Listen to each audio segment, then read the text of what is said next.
La parole est maintenant à notre collègue Guillaume Arnell pour le groupe du Rassemblement démocratique et social européen. Vous avez la parole. Merci, Monsieur le Président.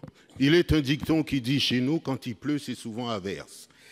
Ma question s'adresse à Monsieur le Premier ministre. Monsieur le Premier ministre, nous avons tous vu les images dramatiques des terribles inondations qui touchent l'Aude depuis hier, causant hélas le décès de 13 personnes selon les derniers bilans. En cet instant, je souhaite adresser au nom du groupe RDSE toutes nos pensées et toute notre solidarité aux familles des victimes, mais également à toute la population durement éprouvée. Nos remerciements vont également, vous le comprendrez, aux agents de l'État, des collectivités territoriales et aux sauveteurs qui se sont mobilisés.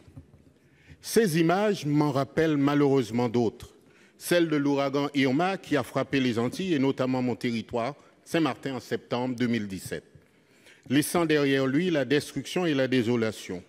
Vous comprendrez donc que je me devais d'intervenir aujourd'hui pour apporter un témoignage de la solidarité de nos concitoyens d'outre-mer.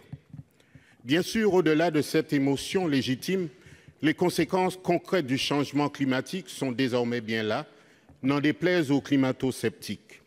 Tous ces phénomènes sont parfaitement documentés, aussi bien dans leur cause que dans leur répétition, et nous ne pouvons que constater les funestes conséquences de l'action de l'homme.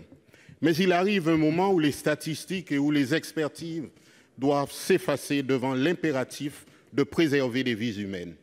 Ce moment est largement advenu. Il est ainsi des chiffres auxquels nous ne devons pas nous habituer, ceux des victimes qui s'accumulent catastrophe après catastrophe, ceux des destructions également qui frappent parfois les mêmes territoires. Nous ne pouvons plus accepter ces morts sans réagir. Monsieur le Premier ministre, nos compatriotes ont bien conscience de la complexité de l'action publique dans la gestion des catastrophes naturelles. Cependant, nous disposons encore d'un levier d'action où il faut aller plus loin, celui de la préservation très en amont de ces catastrophes et d'une meilleure formation des populations à la culture du risque. Il va falloir conclure. Ma question est donc simple, Monsieur le Premier ministre. Comment comptez-vous renforcer l'action de l'État pour assurer une prévention plus efficace face aux catastrophes naturelles que nous savons plus nombreuses à l'avenir? Pour vous répondre, la parole est à Madame Brune Poirson, secrétaire d'État auprès du ministre d'État, ministre de la Transition écologique et solidaire. Pour 2 minutes, Madame la Ministre. Monsieur le Président, Mesdames et Messieurs les sénateurs. Monsieur le sénateur, permettez-moi de commencer par d'abord avoir une pensée particulière pour les victimes, ainsi que leurs proches, et pour les victimes aussi, celles sur votre territoire, monsieur le sénateur, mais aussi pour les sinistrés.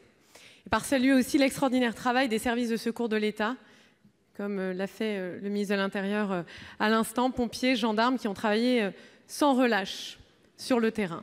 Cet événement centenaire, malheureusement, nous pouvions l'éviter. Nous pouvions l'éviter, mais nous savons aussi, malheureusement, qu'avec le changement climatique, qui est une réalité qui nous touche aujourd'hui et non pas uniquement à l'avenir, eh bien, nous devons mieux prévenir, mieux anticiper ce type de situation. Et nous n'avons pas attendu cet événement dramatique pour commencer à agir. En août dernier, j'ai lancé une campagne de prévention et de sensibilisation aux côtés des services de Météo France dans le Tarn-et-Garonne qui visait justement à répondre et à encourager les populations à adapter des bons réflexes face aux menaces climatiques. Mais aussi, nous avons investi dans un supercalculateur à Météo France, un supercalculateur qui devrait permettre de mieux prévenir et de mieux prévoir précisément ces événements météorologiques particulièrement puissants. Parce que nous savons que la difficulté de ce type d'événements, c'est qu'ils sont extrêmement localisés et très difficiles à prévenir. Et donc, ce nouveau supercalculateur nous permettra de prévoir ce type d'événement avec une puissance qui sera 4 fois plus élevée.